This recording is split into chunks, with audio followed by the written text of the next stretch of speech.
কিন্তু বর্তমান খালের যা পরিস্থিতি, উনি যেভাবে কনস্ট্রাকশন তৈরি করছেন, তাতে নতুন করে তাতে ওই খালের ওপরে টোটাল প্রায় 30-35টা গ্রামের জল ওখান থেকে সরবরাহ হয়। হ্যাঁ, খালটা একদম পুরো বন্ধের পথে। বাড়ি তৈরির জন্য আনা মাটি ডাই করে রাখায় বুজে যাচ্ছে খাল। উত্তর 24 পরগনা জেলার মিনাখার বকচরার ঘটনা। কাঠগড়ায় বাড়ি মালিক আবুল কালাম। এই খালের ওপর নির্ভরশীল 35 থেকে 40টি গ্রামের কয়েক হাজার পরিবার। বর্ষার সময় নিকাশিতে যেমন গুরুত্বপূর্ণ এই খাল, সেরকমই গুরুত্বপূর্ণ কৃষক ও মৎস্যজীবীদের কাছে। অভিযোগ, বাড়ি তৈরির জন্য এমন গুরুত্বপূর্ণ খাল মাটি বুজিয়ে বন্ধ করে দেওয়া হচ্ছে।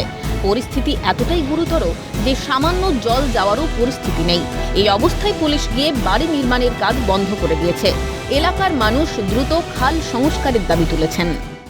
কিন্তু বর্তমান খালের যা পরিস্থিতি, উনি যেভাবে কনস্ট্রাকশন তৈরি করছেন, তাতে নতুন করে ওই খালের ওপরে টোটাল প্রায় 30-35টা গ্রামের জল ওখান থেকে সরবরাহ হয়। হ্যাঁ, খালটা একদম পুরো বন্ধের। কিন্তু আমরা চাইছি যে এই জায়গাটায় নতুন করে আর কোনো কনস্ট্রাকশন না হোক এবং খালের জায়গা দিয়ে যাতে জল সরবরাহ এলাকার মানুষ একটু ভারী বৃষ্টি হলে এলাকার মানুষ খুব দুর্ভোগের মধ্যে পড়ে যাবে।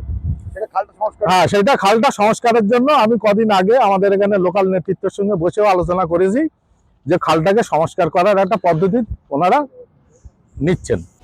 অভিযুক্ত বাড়ি মালিক আবুল কালামের অবশ্য দাবি, মাটি পরিষ্কার করে দেওয়া হবে। মাটিটা পড়েছে, ওটা তো বলেছি, ওটা সবাই জানে যে ওটাও আমরা পরিষ্কার করবো। রাখার জায়গা নেই বলে খালের সাইডে রাখা আছে, একটু সরে গেছে, ঠিক আছে, সরে গেছে, নরম বলে তরল বলে একটু সরে গেছে, কিন্তু ওটা আমরা সরিয়ে নেব, ওটা তো সবাই জানে এখানে সবকিছু। যদিও মিনাখা পঞ্চায়েত সমিতির সভাপতি সাইফুদ্দিন মোল্লার দাবি, বিষয়টি জানা নেই।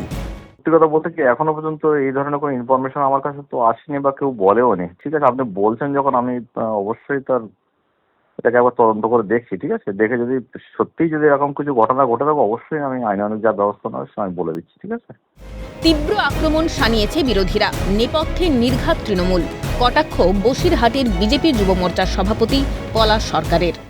খোঁজ নিয়ে দেখুন কোন তৃণমূল নেতার মদতপুষ্ট এই ব্যক্তি। না হলে তিনি এইভাবে সরকারি খাল দখল করে নিজে নির্মাণ করতে কখনো পারতেন না, কারণ তার দুঃসাহস জন্মিয়েছে তৃণমূল কংগ্রেসের সাথে যোগসূত্র থাকার জন্যই। বেআইনিভাবে খাল বোঝানো অভিযুক্ত বাড়ি মালিকের বিরুদ্ধে কি ব্যবস্থা হবে শেষ পর্যন্ত? শামীম মোল্লার রিপোর্ট, ক্যালকাটা নিউজ।